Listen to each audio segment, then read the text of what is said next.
Welcome student, आपलं स्वागत आहे कडोली कोचिंग क्लासेसच्या आपल्या या यूट्यूब चॅनलवर. आज आपण ट्रिग्नोमेट्रीचं लेक्चर 3 स्टार्ट करतोय. जे पहिलं लेक्चर होतं त्याच्यामध्ये आपण ट्रिग्नोमेट्रिक रेशोज बघितले होते. दुसरं जे लेक्चर होतं त्याच्यामध्ये रिलेशन बिटवीन ट्रिग्नोमेट्रिक रेशोज ते आपण बघितलं होतं. त्यानंतर कॉम्प्लिमेंटरी अँगलसाठी जे ट्रिग्नोमेट्रिक रेशोचे जे रिलेशन आहे ते बघितलं होतं. तर आजचं जे लेक्चर आहे ते असणार आहे तर trigonometric ratios for particular angles. तर काही अँगल्स आहेत त्याच्यासाठी ट्रिग्नोमेट्रिक रेशोच्या व्हॅल्यूज काय असतात ते आपल्याला बघायचं आहे. तर तो भाग बघण्याच्या अगोदर आपण थोडंसं दोन प्रॉपर्टी बघणार आहे. एक आहे 30-60-90 ट्रायंगलची प्रॉपर्टी आहे, थेरम ऑफ 30-60-90 ट्रायंगल. आणि जो दुसरा भाग असणार आहे तो 45-45-90, म्हणजे 30-60-90चं प्रमेय एक बघणार आहे आपण आणि 45-45-90चं एक प्रमेय बघणार आहे. तर आपण सुरुवात करूया. पहिल्यांदा आपण बघूया 30-60-90च्या प्रमेयापासून सुरुवात करूया. तर आपण 30-60-90चं प्रमेय बघतोय. मी ट्रायंगल ड्रॉ केलंय, ट्रायंगल ABC. त्याच्यामध्ये अँगल A हा 30 अंशाचा आहे, angle A 30 degree, angle C हा 60 डिग्री, अँगल C हा 60 अंशाचा आहे आणि अँगल B हा राईट अँगल आहे 90 डिग्रीचा आहे. तर आता थेरम काय सांगतो, तर ज्यावेळी ट्रायंगलची मेजर 30-60-90 डिग्री असतात, जी साईड अँगल A च्या अपोजिट आहे म्हणजे अँगल 30च्या अपोजिट आहे ती हायपोटेन्यूजच्या हाफ असते. हायपोटेन्यूजच्या काय असते? हाफ असते. म्हणजे आपण कसं लिहू शकतो, साईड अपोजिट टू 30 डिग्री, जी बाजू 30 अंश कोनासमोरची बाजू आहे ती काय असते तर 1/2 इंटू हायपोटेन्यूज, म्हणजे 1/2 इंटू कर्ण. हे झाला एक भाग की 30 अंश कोनासमोरची बाजू किती असते. आता दुसरा भाग काय तर 60 अंश कोनासमोरची बाजू. जी 60 अंश कोनासमोरची बाजू आहे AB, ती कर्णाच्या नेहमी कर्निस्थ 3/2 पट असते, म्हणजेच √3/2 टाइम्स असते. साइड अपोजिट टू 60 डिग्री ती किती असते √3/2 इंटू हायपोटेन्यूज, किंवा 60 अंश कोनासमोरची बाजू ही किती असते कर्निस्थ 3/2 गुणिले कर्ण. म्हणजेच मी डायग्राममध्ये लिहायचं झालं तर कसं लिहू शकतो बघा. पहिल्यांदा 30 अंश कोनासमोरची बाजू, 30 अंश कोनासमोरची बाजू जी आहे ती आहे BC, म्हणजे BC बरोबर काय असणार आहे 1/2. कर्ण कोणता आहे तर AC. 60 अंश कोनासमोरच्या बाजूच्या बाबतीत 60 अंश कोनासमोरची बाजू AB ही किती असणार आहे √3 कर्निस्थ 3/2 कर्ण जो आहे तो AC. लक्षात आलं. तर आपल्याला काय करायचं तर 30 अंश आणि 60 अंश कोनासाठी ट्रिग्नोमेट्रिक रेशोज काय आहेत ते चेक करायचं. मग त्याच्यासाठी आपण काय करतोय, जो कर्ण आहे त्याची लांबी मी 2a कन्सिडर करतो. असं मानतो की कर्णाची लांबी किती आहे 2a. मग जर मी व्हॅल्यू पुट केल्या तर BC किती येते बघूया. हे 1/2 गुणिले AC आता मी किती घेतलंय 2a. इथं पण मी काय घेतलंय AC 2a. हे 2 कॅन्सल झालं तर BC किती येणार आहे a, तर 2 कॅन्सल होईल. AB किती येईल √3 इंटू a. म्हणजे ज्यावेळी AC 2a तर साहजिकच 30 अंश कोनासमोरील बाजू कर्णाच्या निम्मी असते, तर 2a च्या निम्म किती होईल a. आणि 60 अंश कोनासमोरची बाजू किती येते तर √3 इंटू a. तर 30 आणि 60 अंश कोनासाठी आपण सर्व आता रेशो लिहू शकतो. तर पहिल्यांदा आपण बघूया साइन 30 अंश. आता साइन म्हणजे काय आहे तर 30 अंश जो कोण आहे त्याच्या समोरची बाजू जी आहे ती BC छेद कर्ण काय AC. ज्यांना रेशोज पार्ट आहेत त्यांना माहित आहे की साइन म्हणजे काय अपोजिट साइड अपॉन हायपोटेन्यूज. 30च्या समोरची बाजू छेद कर्ण. आता BC ची व्हॅल्यू आपली किती आहे a अपॉन AC किती आहे 2a. a कॅन्सल झालं तर आपला आन्सर किती 1/2. म्हणजेच साइन 30 साठी आपल्याला किंमत किती मिळाली 1/2. साइन 30 ची किंमत किती मिळाली 1/2. कॉस 30 बघूया काय येते. कॉस म्हणजे काय समजून घ्या. कॉस म्हणजे काय जो कोण आहे 30 अंशाचा कोण येत आहे त्याच्या लगतची बाजू ती किती आहे काय AB छेद कर्ण AC. AB ची किंमत आहे कर्निस्थ 3a, AC आहे 2a. a कॅन्सल होईल, त्याची किंमत किती मिळते आपल्याला कर्निस्थ 3/2. आता राहिलं tan 30.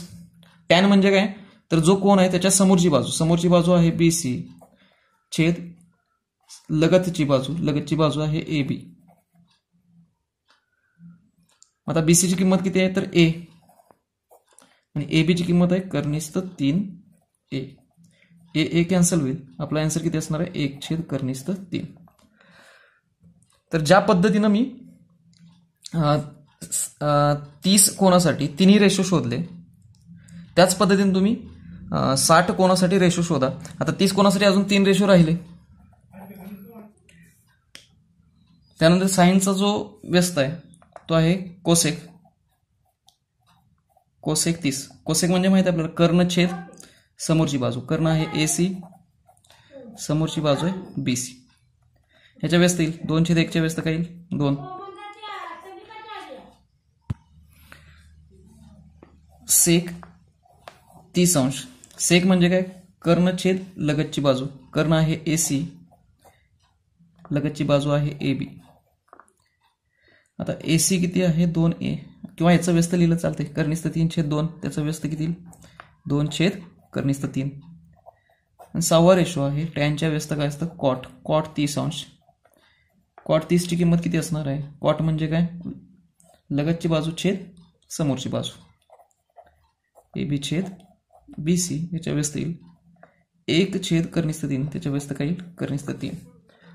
इन्व्हर्ट इंटू त्याचा काय येईल √3. तर इथं आपण साइन 30, कॉस 30, टॅन 30, तसंच कोसेक 30, सेक 30 आणि कॉट 30 ह्याच्या 6 किमती आपण मिळवल्या. तर तुम्हाला मित्रांनो काय करायचं आहे, साइन 60, कॉस 60, टॅन 60 ह्याच्या 6 किमती म्हणजे 60 कोणासाठी तुम्ही ह्या पद्धतीने मिळवा ह्या ट्रायंगलमध्ये. परत आपण एका टेबलमध्ये त्या व्हॅल्यू बघणारच आहे, पण तरी पण तुम्ही ह्या ट्रायंगलनुसार ज्या व्हॅल्यू येत आहेत त्या चेक करा. तर हा झाला 30, 60, 90 वरून आपण काय केलं 30 कोणासाठी आणि 60 कोणासाठी आपण किमती शोधू शकतो.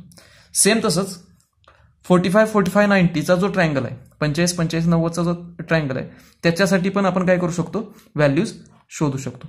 तर आता आपण बघूया 45, 45, 90चा जो ट्रायंगल आहे त्याचा गुणधर्म. आता मी इथं ट्रायंगल एक ड्रॉ केलाय की ज्याच्यामध्ये 2 अँगल 45, 45 आहेत आणि एक अँगल हा 90 डिग्रीचा आहे.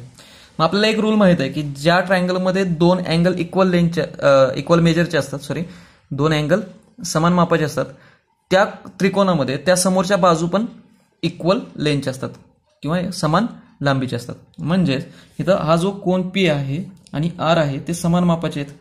मग P च्या समोरची बाजू आणि R च्या समोरची बाजू ह्या दोन्ही बाजू कशा असणार आहेत तर समान लांबीचे असणार आहेत. आता आपण बघूया की 45, 45, 90चा जो थेरम आहे किंवा प्रमेय आहे ते काय सांगतं, तर ज्या परपेंडिक्युलर साइड्स आहेत म्हणजेच काटकोन करणाऱ्या ज्या बाजू आहेत, म्हणजेच आपण काय लिहू शकतो अपोजिट साइड्स टू 45 डिग्री ते असतात 1/√2 टाइम्स ऑफ द हायपोटेन्यूज. म्हणजेच आपण काय लिहू शकतोय तर 45 अंश कोणासमोरील बाजू, 45 अंश कोणासमोरील बाजू ही किती असते तर 1/कर्निस्थ 2 पट असते. कुणाच्या तर कर्णाच्या. हे लक्षात ठेवा की 45 अंश कोणासमोरच्या बाजू ह्या कर्णाच्या किती असतात 1/कर्निस्थ 2 पट असतात. समजा आपण असं धरूया की ह्या ज्या 2 बाजू समान आहेत त्यांची लांबी A, म्हणजे QR पण A आहे आणि PQ पण काय A लांबीच आहे. मग आपण काय करू शकतो तर व्हॅल्यू फाइंड आउट करू शकतो. जर ट्रायंगलमध्ये बघितलं आपण तर PQ जेवढं आहे तेवढंच काय QR आहे आणि ते कर्णाच्या किती आहे हायपोटेन्यूजच्या किती आहे, हायपोटेन्यूज आहे PR, त्याच्या 1/√2 टाइम्स. म्हणजेच आपण काय लिहू शकतो ह्याची किंमत A घेतली, ह्याची किंमत A घेतली, म्हणजे A = √2 × PR. म्हणजेच PR = काय लिहू शकतो आपण इकडे गेल्यानंतर √2 × A. म्हणजेच कर्णाची लांबी आपल्याला किती मिळाली.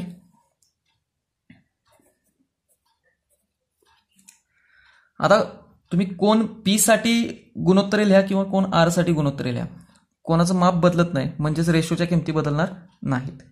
मग मी इथं सुद्धा काय करू शकतो 6 रेशो लिहू शकतो. तर जशी मगाशी आपण 30 कोणासाठी लिहिले होते तशी इथं 45 अंश कोणासाठी पण आपण काय लिहू शकतो 6 रेशो लिहू शकतो. जो पहिला रेशो आहे तो आहे साइन 45. मी समजा आता हा 45 घेऊन चालतो तर साइन म्हणजे काय कोणासमोरची बाजू ती किती आहे A अपॉन हायपोटेन्यूज कर्ण तो किती आहे √2 म्हणजे त्याची किंमत किती येईल 1/a कॅन्सल होईल 1/√2. दुसरं कॉस 45. कॉस म्हणजे काय लगतची बाजू. आता लगतची बाजू परत एच आहे अपॉन कर्ण ए कॅन्सल होईल. आपल्याला हे पण माहित आहे की 45चा कॉम्प्लिमेंटरी काय असणार आहे 45 आणि साइन आणि कॉससाठी कॉम्प्लिमेंटरीसाठी व्हॅल्यू इक्वलच येणार आहे. तिसरा आहे टॅन रेशो. टॅन म्हणजे काय तर त्या कोणासमोरची बाजू ए आहे आणि लगतची बाजू सुद्धा ए आहे म्हणजे किंमत किती येईल 1. साइनच्या व्यस्त काय तर कोसेक 45 1/√2 त्याचं इनवर्ट विंडो व्यस्त काय येईल √2. कॉस 45 त्याचं व्यस्त काय येणार सेक 45 याचं व्यस्त काय येईल √2 आणि टॅनच्या व्यस्त काय तर कॉट 45 1च्या व्यस्त काय येईल 1. तर अशा पद्धतीने आपण 45 अंश कोणासाठी पण काय लिहू शकतो 6/6 गुणोत्तर लिहू शकतो. तुम्ही कुठेही जावा 45 अंश कोणासाठी आपल्याला ह्याच व्हॅल्यू मिळतील. म्हणजे ट्रायंगलच्या लेंथ ज्या आहेत त्या वाढवल्या पण कोण जर समान ठेवले तरी व्हॅल्यू चेंज होणार नाहीत. आता काही अँगल्स राहत आहेत त्यामध्ये 0 आणि 90 डिग्री. आपण सुरुवातीला काय बघूया तर 0 अँगलसाठी आपण किमती कशा येऊ शकतात ते थोडंसं चेक करूया. Trigonometric ratios of angle 0 degree. आता आपण बघणार आहे की साइन 0 कॉस 0 टॅन 0 आणि कोसेक 0 सेक 0 आणि कॉट 0 यांच्या किमती काय असणार आहे. तर मी 3 ट्रायंगल काढलेत. ट्रायंगल ABC मध्ये अँगल बी जो आहे तो राईट अँगल आहे. अँगल बी आहे तो राईट अँगल आहे. अँगल थीटा जो आहे त्याची व्हॅल्यू जर तुम्ही बघितलं तर इथं जो अँगल आहे त्याच्यापेक्षा हा अँगल कमी झालाय. इथं जो अँगल आहे अजून कमी झालाय. म्हणजेच इफ थीटा बिकम्स 0 डिग्री जेव्हा थीटाची किंमत काय होईल 0 डिग्री होईल. जर आपण बघितलं तर AB ची लेंथ काय होत चालली कमी होत चालली. म्हणजेच एक वेळ अशी येईल की AB इज इक्वल टू काय होईल 0. म्हणजेच AB ची लांबी किती होईल 0. मग जर आपण किंमत ठेवली साइन थीटा म्हणजे काय असतं अपोजिट साइड अपॉन हायपोटेन्यूस म्हणजेच AB अपॉन AC. मग ज्यावेळी थीटा 0 डिग्री असेल त्यावेळी AB अपॉन AC तर AB ची व्हॅल्यू किती असणार आहे तर 0 अपॉन AC म्हणजे ती व्हॅल्यू काय असणार आहे 0. म्हणजेच साइन 0 डिग्री आपल्याला काय मिळालं 0. आता कॉसच्या व्हॅल्यू बद्दल बोलायचं झालं तर कॉस म्हणजे काय असतं कॉस थीटा काय असतं तर ऍडजस्टंट साइड अपॉन हायपोटेन्यूस. म्हणजेच आपण ऍडजस्टंट साइड बघितलं तर BC आहे हायपोटेन्यूस AC आहे. आता ज्यावेळी थीटा 0 होतोय इफ थीटा बिकम्स 0 डिग्री ज्यावेळी थीटाची किंमत काय होते 0 होते त्यावेळी आपण बघितलं तर जी AC आहे पहिल्या डायग्राममध्ये बघा तुम्ही AC आणि BC AC आणि BC दुसऱ्या डायग्राममध्ये बघा आणि तिसऱ्या डायग्राममध्ये बघा AC जवळ काय होणार आहे BC एवढी येणार आहे. हा अँगल ज्यावेळी 0 होईल त्यावेळी जेवढं AC असणार तेवढंच काय असणार BC असणार आहे. म्हणजे जर आपण लिहिलं कॉस 0 डिग्री कॉससाठी काय BC अपॉन AC. आता मी BCच्या जागी काय लिहू शकतो AC लिहू शकतोय म्हणजे AC अपॉन AC म्हणजे व्हॅल्यू किती येईल 1. म्हणजेच कॉस 0 डिग्री त्याची किंमत किती येईल 1. आता आपल्याला टॅनचा फॉर्म्युला माहित आहे. टॅन म्हणजे काय असतं तर sine upon cos tan theta is equal to काय असते sine theta upon cos theta. याच्या आधीच्याच लेक्चरमध्ये बघितलं होतं आपण. म्हणजेच आपण tan 0 degree is equal to काय लिहू शकतो तर sine 0 degree upon cos 0 degree. Sine 0 डिग्रीची किंमत आहे 0 अपॉन कॉस 0 किती आहे 1. म्हणजेच टॅन 0 डिग्री ते किती येईल तर 0.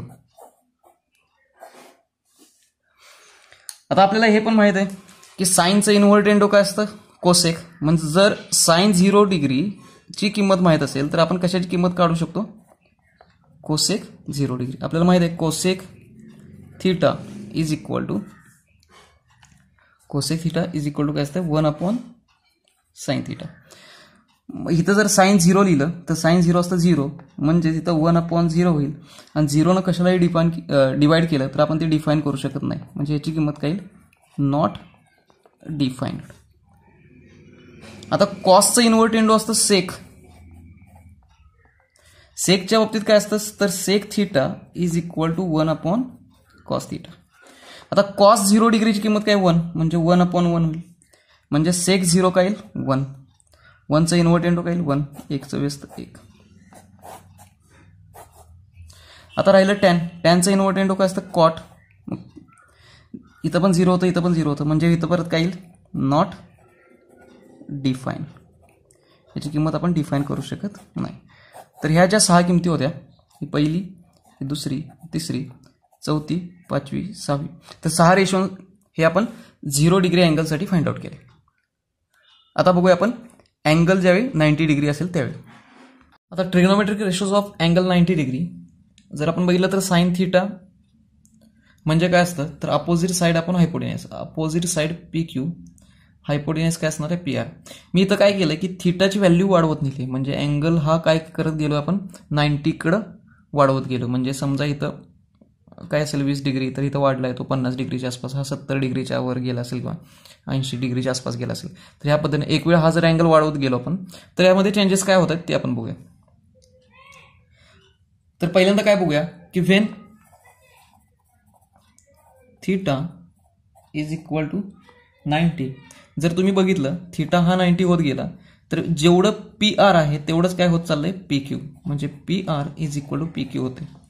जर बघितलं तर PQ आणि PR ची लांबी काय होणार आहे, हे इकडे जवळ जाईल तसे इक्वल होणार आहे. म्हणजेच आपण साइन 90 इज इक्वल टू PQच्या जागी मी काय लिहू शकतो, PR लिहू शकतोय अपॉन PR. म्हणजेच sine 90 degree is equal to value किती मिळते आपल्याला 1. साइन 90 डिग्री किती मिळते आपल्याला 1. त्याच पद्धतीने कॉस थीटा आपण लिहू शकतो. कॉस थीटा म्हणजे काय असतं तर ऍडजस्टंट साइड, लगतची बाजू छेद हायपोटेन्यूस. लगतची बाजू कुठली आहे थीटाच्या तर QR, हायपोटेन्यूस काय PR. When theta is equal to 90, जर थीटा 90 होतोय बघा, हा थीटा 90 होत जाताना जर तुम्ही बघितलं तर QR ची लेंथ काय होत चालली, QR ची लेंथ काय होत जाणार आहे 0 होत जाणार आहे. म्हणजेच आपण cos 90 degree is equal to त्यावेळी QR ची लेंथ काय होणार आहे 0 PR अपॉन PR. मग 0 असेल तर कॉस 90 पण किती येईल 0. कॉस 90 किती असणार आहे 0. आता टॅन साठी व्हॅल्यू आपल्याला माहित आहे, मगाशी आपण बघितलंच. Tan 90 degree is equal to आपण काय लिहू शकतो sine 90 degree upon cos 90 degree. Sine 90 डिग्रीची व्हॅल्यू किती आहे 1 अपॉन कॉस 90 किती आहे 0. ज्या आपण 0 ने डिवाइड करतो त्या आपण काय लिहितो नॉट डिफाईन्ड, ते आपण डिफाईन करू शकत नाही. आता साइनचं इन्व्हर्टेंडो काय असतं कोसेक, कोसेक 90. 1चं इन्व्हर्टेंडो काय येईल 1. कॉसचं इन्व्हर्टेंडो काय असतं सेक, सेक 90 डिग्री. तर 0चं इन्व्हर्टेंडो आपण डिफाईन करू शकत नाही, म्हणजे त्याची व्हॅल्यू येईल नॉट डिफाईन्ड. राहिलं आता काय टॅनचं इन्व्हर्टेंडो. टॅनचं इन्व्हर्टेंडो काय असतं कॉट. तर टॅन 90 आहे नॉट डिफाईन, त्याचं इन्व्हर्टेंडो कॉट 90. नॉट डिफाईनचं काय असणार इन्व्हर्टेंडो तर 0 असणार. तर ह्याच्यासाठी पण आपण 90 डिग्रीसाठी पण 6 रेशो बघितले, साइन 90, कॉस 90, टॅन 90, कोसेक 90, सेक 90 आणि कॉट 90 डिग्री. तर आता आपण चार्ट तयार करतोय. तर एका साईडला मी रेशो घेतलेत, जर तुम्ही या साईडला बघितलं तर रेशो घेतलेत sine, cos, tan, cot, cosec, sec. आणि या साईडला अँगल घेतलेत 0 डिग्री, 30 डिग्री, 45 डिग्री, 60 डिग्री आणि 90 डिग्री. तर आपल्याला साइनच्या सगळ्या व्हॅल्यूज माहित पाहिजेत. साइन 0, 30, 45, 60 हे स्टँडर्ड अँगल्स आहेत, पर्टिक्युलर अँगल्स आहेत, यांच्यासाठी आपल्याला रेशोज माहित पाहिजेत. तर एक कायम लक्षात ठेवा की साइन 0 0 असतं, मगाशी आपण व्हॅल्यू शोधली, आणि साइन 90 1 असतं. तर मगाशी आपण बघितलं की 30च्या अपोजिट साइड ह्या हायपोटेन्यूसच्या 1/2 असते. 30च्या अपोजिट साइड हायपोटेन्यूसच्या 1/2, साइन 30 1/2. 45च्या अपोजिट साईड हायपोटेन्यूजच्या 1/√2 टाइम्स असते, म्हणजे साइन 45 1/√2 टाइम्स. 60च्या अपोजिट साईड हायपोटेन्यूजच्या किती असते √3/2 टाइम्स, तर साइन 60 किती असणार √3/2 टाइम्स. आता आपण अजून एक गोष्ट बघितली होती, कॉम्प्लिमेंटरी अँगल्स. तर साइन आणि कॉस मध्ये कॉम्प्लिमेंटरी अँगलचा फॉर्म्युला आहे, म्हणजेच cos theta is equal to sine 90 minus theta. हे आपण बघितलं होतं. आपण काय बघितलं होतं, sine theta is equal to sine 90 minus theta cos. तर आपल्याला कॉससाठी व्हॅल्यू काढायची. मग पहिली व्हॅल्यू आहे 0. मी जर इथं 0 पुट केलं तर cos 0 is equal to sine 90 minus 0. मग साइन 90 मायनस 0 म्हणजे साइन 90 येणार. मग सरळ काय करा तुम्ही, 0चा कॉम्प्लिमेंटरी 90 आहे, मग जी साइन 90ची किंमत असणार ती कॉस 0ची असणार, म्हणजे ही 1. 30चा कॉम्प्लिमेंटरी कोण आहे 60, तर जी साइन 60ची किंमत असणार तीच कॉस 30ची असणार, म्हणजे ही व्हॅल्यू इथे येईल. तर उलट्या किमती तुम्ही लिहिता आला तरी तुम्हाला टेबल कम्प्लीट होईल. शेवट होती ती पहिल्यांदा लिहिली, सेकंड लास्ट होती ती, ही याच्या खालीच येईल, ही इथं जाईल आणि 0 इथं जाईल. त्यानंतर दुसरा फॉर्म्युला आपल्याला काय माहित आहे, तर टॅनची ज्यावेळी किंमत काढतो आपण, टॅन म्हणजे काय करतो तर साइन आणि कॉसचा भागाकार घेतो आपण, sign theta upon cos theta. तर टॅन 0 काढताना ह्या दोघांचा भागाकार घ्यावा लागेल. तर 0ला 1 न भागल्यावर किती येईल 0. 1 हाफला जर √3/2 न डिवाइड केलं तर 2 कॅन्सल होईल, किती राहील 1/√3. ह्या दोन्ही किमती सेम आहेत, म्हणजे त्याच किमतीनं त्याच किमतीला भागल्यावर किती येतं 1. इथं 2ला 2 कॅन्सल होईल, √3. 1ला 0 ने डिवाइड केलं तर ते काय येतं नॉट डिफाईन्ड. आता कॉट टॅन यांच्यामध्ये कॉम्प्लिमेंटरी आहे जसं साइन आणि कॉसमध्ये. मग तुम्ही रिपीट लिहित या, शेवटचं जे आहे ते पहिल्यांदा नॉट डिफाईन्ड, √3 तर येईल, 45चं सेम असणार आहे, हे इथं जाईल 1/√3, हे 0 शेवटी जाईल. आता कोसेकची किंमत लिहायची आहे. कोसेक थीटा हे साइनच्या उलट असतं, इन्व्हर्ट एंडो असतं. मग 0चं इन्व्हर्ट एंडो आपण डिफाईन करू शकत नाही, इथं 0 आहे, इथं आपण डिफाईन करू शकत नाही. 1/2चं इन्व्हर्ट एंडो काय येईल 2. 1/√2चं काय येईल √2. √3/2चं काय येईल 2/√3. 1चं इन्व्हर्ट एंडो काय येईल 1च. परत तुम्ही रिपीट लिहा किंवा कॉसचं इन्व्हर्ट एंडो लिहिलं तरी चालेल.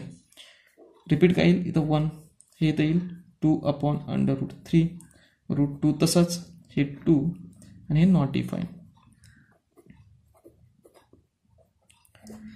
तर हा जर चार्ट तुमच्या लक्षात असेल तर तुम्ही 0 डिग्री, 30 डिग्री, 45 डिग्री, 60 डिग्री आणि 90 डिग्री तुम्ही कुठलीही व्हॅल्यू लिहू शकता. आणि मुळात मित्रांनो, जेवढ्या व्हॅल्यूज तुमच्या हाताकडून जातील, जेवढ्या वेळा तुम्ही लिहाल न बघता थोडंसं आठवून, तर मात्र तुमच्या आपोआप किमती लक्षात राहतील. पाठ करण्याच्या नादाला लागू नका, जेवढे एक्झाम्पल हाताकडून जातील आपोआप तुमच्या व्हॅल्यूज लक्षात राहतात. जर चार्ट लक्षात ठेवायचं असेल तर एक ट्रिक लक्षात ठेवा, साइन 0 आहे, साइन 91 आहे. 30 कोणासमोरील बाजू कर्णाच्या निम्मी असते, निम्मी म्हणजे 1/2, तर साइनची किंमत ती झाली 1/2. 60 कोणासमोरची बाजू कर्णाच्या करणीस 3/2 पट असते, तर साइनची किंमत ती झाली. 45 अंश कोणासमोरची बाजू कर्णाच्या 1/2 पट असते. तर साइनच्या किमती लक्षात असतील तर सगळ्या किमती तुम्ही लिहू शकता. साइनवरून कॉस लिहिताना काय करताय तुम्ही उलट लिहित आहे. शेवटची किंमत पहिल्यांदा, सेकंड लास्ट, परत 2 नंबरला, 3 नंबरची 3 नंबरच्या खाली, दुसरी आहे ती सेकंड लास्ट आणि पहिली आहे ती शेवटला जाईल. टॅनची किंमत काढताना आपण काय करतोय साइनला कॉसने डिवाइड करतोय. कॉटची किंमत काढताना परत उलट लिहित या. कोसेकची किंमत साइनचं व्यस्त तुम्ही लिहू शकता. त्यानंतर सेक लिहिताना तुम्ही कॉसचं व्यस्त लिहू शकता. तर ह्या पद्धतीनं तुम्ही चार्ट लक्षात ठेवू शकता. तर चार्ट लक्षात ठेवणं सोपं आहे. तर आजचा व्हिडिओ जो होता त्याच्यामध्ये आपण किमती कशा मिळवल्यास 0, 30, 45, 60, 90 याच्यासाठी किमती आपण कशा मिळवल्यात त्या, ह्या किमती खूप उपयोगी आहेत. 12वीपर्यंत तुम्हाला याचा उपयोग होणार आहे. तर ह्या किमती व्यवस्थित करून घ्या. आजचा व्हिडिओ तुम्हाला कसा वाटला ते मला सांगा. आजच्या व्हिडिओमध्ये तुम्हाला मी होमवर्क एक सांगितलं की 60साठी तुम्हाला त्या किमती मिळवायच्या होत्या, 30 कोणासाठी आपण मिळवल्या होत्या. तुम्ही एकदा तिथं चेक करा आणि परत चार्टमध्ये चेक करा की 60 कोणासाठीच्या ज्या किमती आहेत, साइन, कॉस, टॅन ह्या ज्या किमती आहेत त्या ट्रायंगलमध्ये तुमच्या बरोबर आहेत का. तर आजच्या व्हिडिओमध्ये इथंच थांबूया. थँक्यू.